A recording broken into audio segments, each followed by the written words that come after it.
Hello, entrepreneurs, artists, and creators. This is Dave with Founder Sensei. Hey, Nick asked me to put together some thoughts on how to find co-founders and other employees, and generally people to help your startup. So wanted to spend just a few minutes to talk about that. It's really a lonely process if you decide to go at it alone. I mean, it kind of goes without saying that things go much better generally when you have a team. But I like to think more creatively about the structure of the team. But the main reason to have other people involved in the startup that you kind of have to have involved at some level is the interaction. Different so interpreting the situation, like why did that experiment go the way we thought? Why did it not? What are the insights? What did we learn? Where do we go next? All that interaction is much more robust when it happens outside of just one mind. I want you to think about pros and cons of these different models. So, solopreneur, the benefit is you can make fast decisions. I've been a solo entrepreneur before. I make very quick decisions. I move more quickly, I think, when I'm doing it myself. The cons is that you have these limited interactions. And so what I like to do, if you are going to do something alone or something that feels like it's alone, build an advisory board, build a group that you can talk to once a month or once a quarter and kind of give an update and get that interaction to happen. Two founders, the big pro is that there's more interaction happening every day.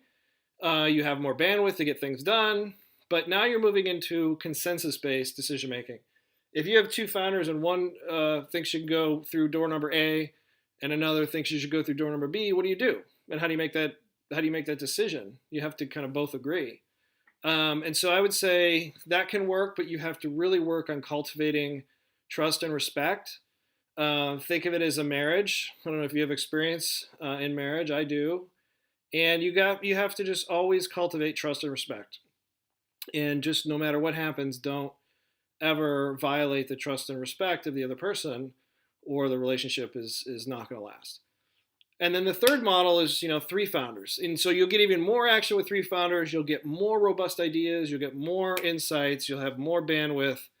But the big challenge there is that you're now making committee-based decisions. The nice thing about three is that if you make everybody vote, there won't ever be a tie. So that's nice. You may not always get your way, but at least you'll get a decision. And then I think with the dynamic with three people, I would proactively, hire a therapist, a startup coach, or somebody that will help make sure that there isn't resentment being built and that group dynamic stays healthy. So how do you do this? How do you find team members? Well, I think one of the best ways to do this is to talk to people that you already know. Some of the best co-founders that I've had have been people that I know. Probably the best example of that recently is with Insight Studios, the startup studio that we're building. There's a good friend of mine named Paul Benovich, and we've known each other for 30 years. He was in my fraternity. He was actually my big brother in my fraternity back in college at Purdue. And I wasn't trying to recruit him or anything. I was just caught up with him a couple of years ago. He just said, "Hey, what are you working on?" And I started to talk about Insight Studios and why I want to build a startup studio and why I thought it was really an important problem that we're solving in terms of reinventing the seed stage. And that in most startup ecosystems, the seed stage is the limiting step, the rate limiting step for how big the ecosystem is. If you can't get through the seed stage, you'll never get to Series A. And that the natural forces of investing happen at Series A and beyond. And so if we wanted to make these ecosystems bigger and more robust, we really need to reinvent the seed stage. So that really resonated with him. Just talking about the problem that we're solving really resonated. And then that led to a very innovative model where he couldn't commit full time, but I said, why don't you commit 5-10 hours a week, whatever you can do?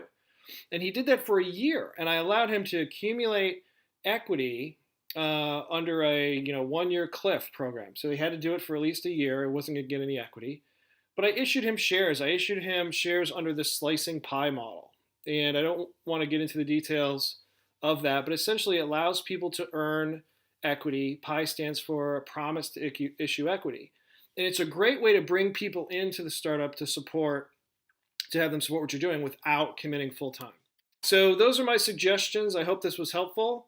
If you're interested in learning more about what we do, you can go to foundersensei.com. And thanks again to Founders Live for giving me the opportunity to talk with you.